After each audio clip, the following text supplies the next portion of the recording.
Thank you all for coming out here. Really excited to bring Storybook.io to Toronto. This is something new that we've been trying out in the storybook community. Started off in Seattle. The last meetup was in London. The next one is in Paris. So if you happen to be in Paris, you should attend that one. But yeah, thank you for coming out here today. Like Sean said, my name is Varun. I'm part of the developer experience team for both Chromatic and Storybook. So I do get to work a little bit on Storybook alongside Sean. And today I'm going to be talking about a specific feature that we're adding to Chromatic that simplifies the process of testing components with different global configurations and things like themes, viewport sizes, even locale. So I'll get into that. And under the hood, obviously, it's powered by some interesting Storybook features, so I'll talk about that as we go along. Also, I was told to let people know that there are some seats available in the front, so if you want to come grab a seat, that they're available to you. Right, let's dive into it. So, let's say you're building an app. As a developer, you're accounting for a lot of things. The database layer, APIs, state management, whatever hot new state management libraries out today, and then, of course, the UI. And that last bit, the UI, that is what I'm going to be focusing on today.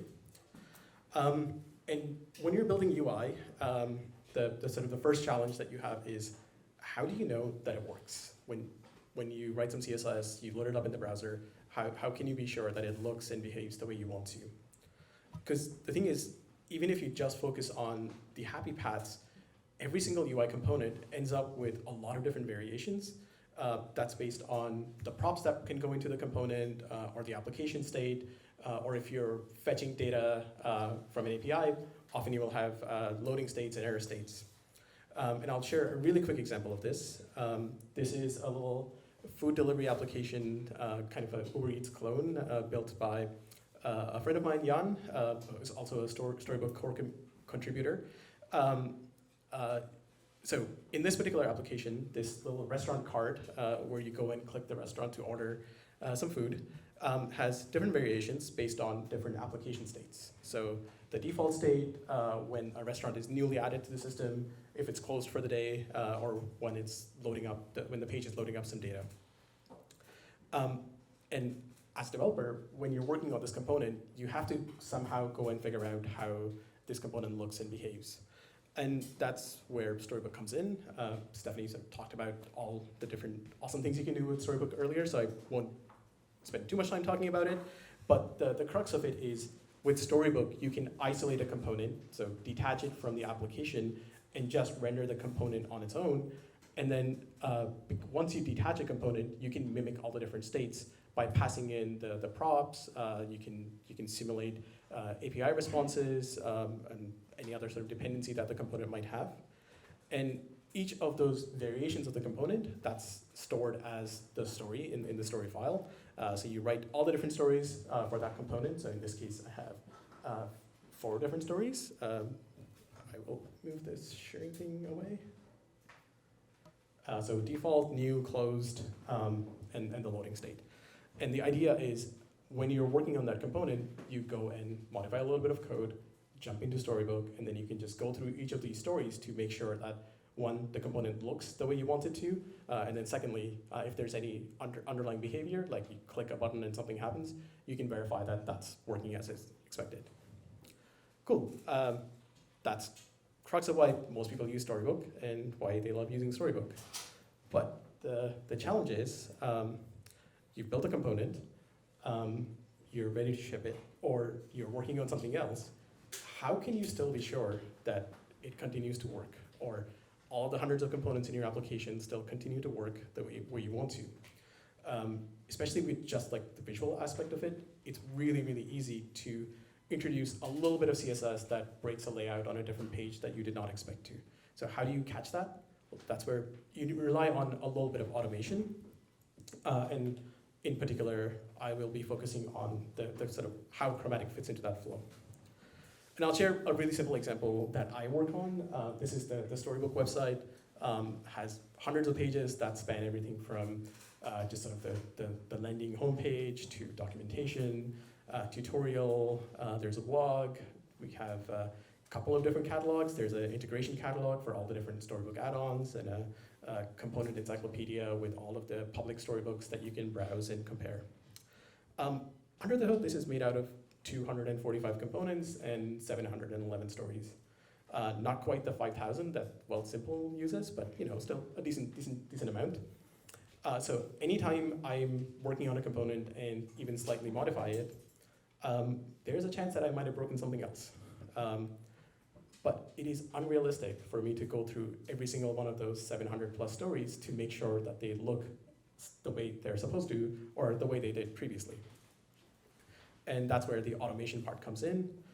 And the way that automation works is with stories, you're effectively defining test cases for a component.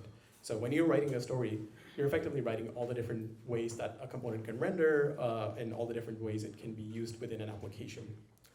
And what Chromatic does is it turns those stories into tests pretty much automatically. If you just run a Chromatic build, it will upload all of your stories into the cloud infrastructure for Chromatic, run each of the stories in parallel in a browser instance, and then actually capture a snapshot of it to run these visual tests. And the idea with the visual test is it is running your story in the browser with all your code, so it's not just a DOM snapshot, it's actually snapshotting the way the UI looks in the browser and the way the user will see it at the end of the day. And it simply compares it to the previously accepted version of that snapshot. And if it happens to find any changes, it'll flag them for you. So this is a little example of a calendar component. So on the right here, or your left, is the previous version, and on the right here is what the changes look like. So everything that's highlighted in green, that's the pixel difference that it found. And that's not a bad thing. You might want to change this component, but the idea is this automation allows you to catch any of those changes, and if they happen to be accidental, that's a good indicator for you to go and figure out what bug might have been introduced. And if it's intentional, you simply hit approve and you can update the baseline to this new baseline. So again, it makes the whole idea of visual testing a component relatively straightforward. But there is one problem. What about global level configs? And that feels like a really weird abstract term, but really what it comes down to is there's a lot of things that impact the way that a component renders that is directly passed into a component, so as props or as an application state. But there are plenty of other things that are defined at the project level or the app level, which also impact how the UI is rendered. So stuff like the viewport size, could be accessibility modes. So quite often folks will have high contrast mode enabled on their device, and that will change the way the UI renders. Or you might just have a light theme and a dark theme locales. So if you happen to render UI in English and German, probably looks slightly different. Or if it's using a RTL language like Arabic, again, the UI will look quite different, and sometimes the layout can change depending on how you wrote your CSS. So all of those things you, again, have to kind of test. So along with the sort of the state-based variants that I showed earlier for that restaurant card component, there's also sort of theme variants, so light and dark mode, but then you might also have locale variants, or even just the browser viewport size. So as you scale it up and down, you can change the layout slightly. So the nice thing is, Storybook has a built-in feature called globals that allows you to test these things. And the idea with globals is pretty simple. It allows you to set all of these global settings at the Storybook level, and then that impacts how a component is rendering within Storybook. And I'll show a little demo here. So from the Storybook toolbar, I can toggle which theme is active, which locale is active, and you can see that the UI is automatically updating based on whichever setting I've chosen. Same thing for viewport sizes. So what's happening under the hood here is the user is setting globals using the toolbar dropdown, and those globals are then read by Storybook add-ons, or you might have a custom decorator inside your Storybook, which then responds to the value of that global to change how the story is rendered. So an example of that is when the user sets the dark theme using the dropdown, the the themes add-on will automatically go and render the UI based on that dark theme. It'll load up your dark theme CSS and apply that to the component. So that's the mechanism that's happening under the hood. So with this mechanism, a lot of folks end up using this strategy to test components. So what's happening here is you can change globals using the dropdown, but you can also set parameters on a story to change which theme or which global is active. So in this particular example, you write the default story, and then quite often you will extend that story to apply a particular set of parameters. So in this case, we're setting theme override to dark. So it's the same story, the default state, but rendered both in light mode and dark mode. And this works. A lot of folks will use this strategy to write stories, and particularly for testing, but it also kind of bloats up your storybook. You end up with a lot of these stories which you don't really care about, they're just there for testing, and Seth even talked about that earlier, how they have that little folder with all of those testing stories sort of hidden in there. So we wanted to improve that process. We wanted to dramatically simplify how you test all of these different variations with Chromatic and make it a little bit easier to maintain, so you're not just writing stories for the sake of testing. So let's see how that works. The first step is you have to configure add-ons within your storybook. This is the same whether you're using globals with or without Chromatic. You will often install a particular add-on to control which global setting you want to change. So in this particular example, I'm using 3 add-ons, the viewport add-on, and I know it's a little bit hard to see here, but I defined all the different viewports sizes that I care about. So these are breakpoints that I might use in my CSS, for example. Then I followed this really handy tutorial that Sean actually wrote that shows you how to set up internationalization, in particular React I18 Next library within your application to test, to enable internationalization for your components. So with this recipe, you end up writing a custom decorator that allows you to set which locale is active and load the appropriate translations. And to go along with it, there is a global that I defined, which sets with sort of different global locales that are available in my application. So in this case, it's English, German, and French. By the way, all of this configuration is happening in the storybook preview.js file. And lastly, sorry, I forgot to skip ahead a little bit, is themes. Another shout out to Sean. This is, if you're not using it, a truly fantastic add-on. It just automatically configures whatever CSS library that you're using and even gives you a little theme switcher in Storybook, so you don't have to worry about how do I load my CSS. You just run the add-on, it figures it out and does it automatically with some kind of magic. But you do have to tell it sort of how many themes you have. So again, I've configured this add-on with a light theme and a dark theme. Cool. So we've configured our add-ons, 3 of them: viewport, themes, and locales, or internationalization. The next step is you have to define modes.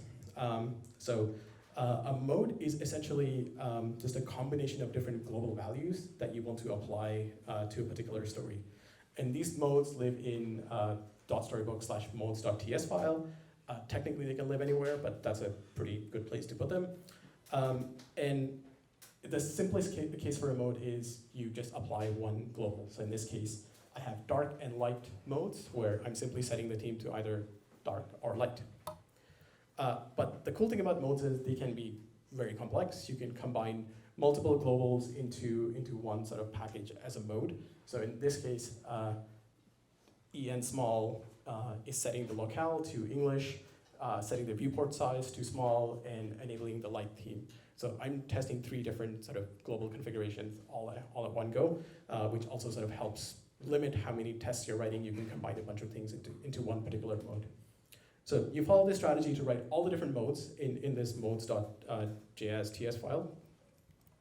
And then you have to apply these modes. So we define all the modes that we want to use, and now you have to apply a mode to a particular component or a story. And for that, I'm jumping into the restaurant card stories file. And first thing I need to do is actually import that all modes that I defined in the storybook modes file. And then apply them to the components. In this case, I'm just applying it to the export, the default export that you have within each story file using the chromatic parameter. So in this case, I've applied 5 modes, dark, light, EN small, D small, and FR small. So the 5 modes that I defined all apply to this particular story.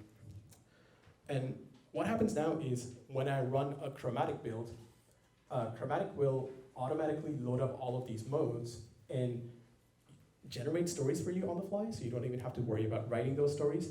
It will take the story that you've defined within this file. So in this case, we applied it at the component level, so it's going to apply these modes to all the stories that are defined in this file.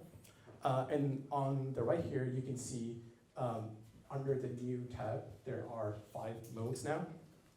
So it's the new story rendered with all the different 5 modes that we defined within our stories file. And the cool thing is each mode test has its own baseline and is tracked independently. So if you change something within your light theme, it should not impact how the dark theme was tested. That baseline should remain the same. So what's happening here is I talked about how you define globals. Those globals are read by either custom decorators that you write or add-ons to control how the UI is rendered. And modes kind of sits on top of all of these. So you define modes within your storybook configuration, apply them to a component or a story, and within those modes, you're setting values for specific globals that you want to enable, and then the rest of the chain is the same. So a quick example of that is when I set the dark mode. Within the dark mode, I set theme to dark. That theme, that theme value is a global, which is read by the add-on themes, which in turn renders the component with the dark theme applied to it. And one more thing about modes, you can apply modes at different levels. So if you apply them at the project level, in this case, in the storybook preview.js file, you can have global parameters that you define. So I've defined 2 modes globally, the light and dark mode. So now automatically, every single story in my storybook will have these 2 modes applied to them, and they will automatically be tested in both light and dark mode.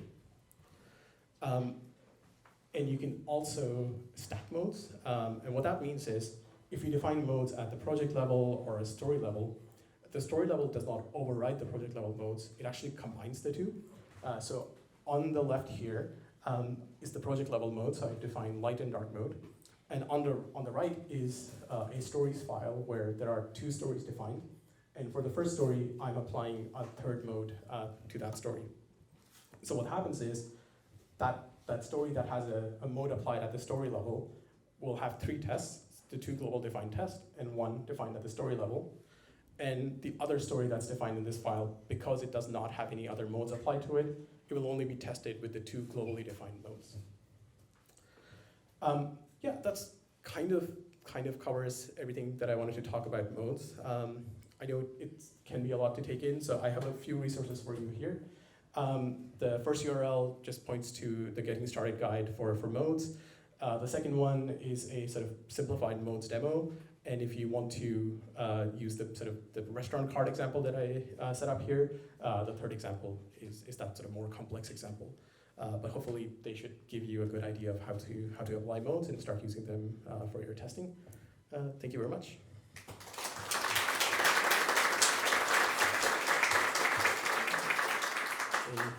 Any questions? Yeah, go ahead. I have a question right away.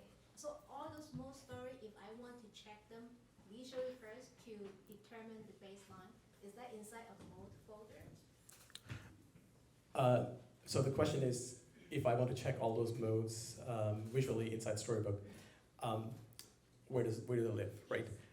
So modes is only for chromatic, so the idea is that it does not live in Storybook, it doesn't load up your Storybook, they're only up here when you're testing, when you run a test with your chromatic Storybook.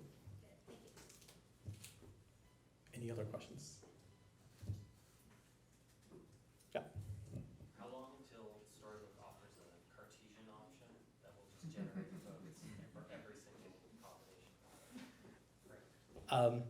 Yes, I get this question like once a month. The question is, how long until Storybook offers a Cartesian option?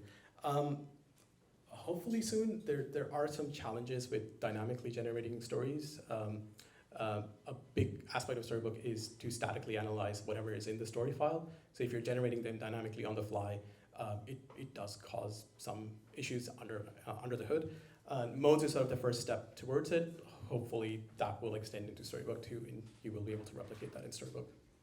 Cool. It's also a good way to keep your bill in check. That Yeah. wasn't you generating stories. Exactly, yeah. Yeah, go. I'm guessing your clients are paying more for more modes, so like that give for them if you have the Cartesian. So the question is about paying more because you're writing more modes. It's a yes and no question. If you're already testing your stories in light and dark theme, modes is just simplifying that process for you. So it doesn't change that the fact that you're writing more tests now, you're running the same amount of tests. But then the other benefit with modes is you can combine what would previously be multiple individual stories into one mode. So you can also limit the snapshots that way. But in other cases, you might not be testing these variations, and now you are testing these variations. So in that case, yes, you will end up spending more money on those tests for sure. So yeah, it really depends on how you're running your tests right now. Is there a way to group the modes within a component? Because I realized you had an example of like 5 or 6, but like let's say you're supporting like 18 languages and you have like 5 different themes, that could get heavy very easily. Right. So the nice thing is modes is simply JavaScript. So you can use all of the nice JavaScript features, and if you want to export a set of modes as an array and you apply that array, that's an option to you. So it's not any kind of magic Storybook specific code, it's just JavaScript objects. So if you want to simplify and write a factory function that generates the modes list for you, again, you have that as an option. But can you group them in a way? No, the idea is they will still be individual, because when you run the test, you have to test each mode individually, so you can't group them. But yeah, that's a really interesting feature request. I'll take it back to the team to see if that's a thing that they can add to the app. Cool, thank you very much. I will hand this back to you, Sean.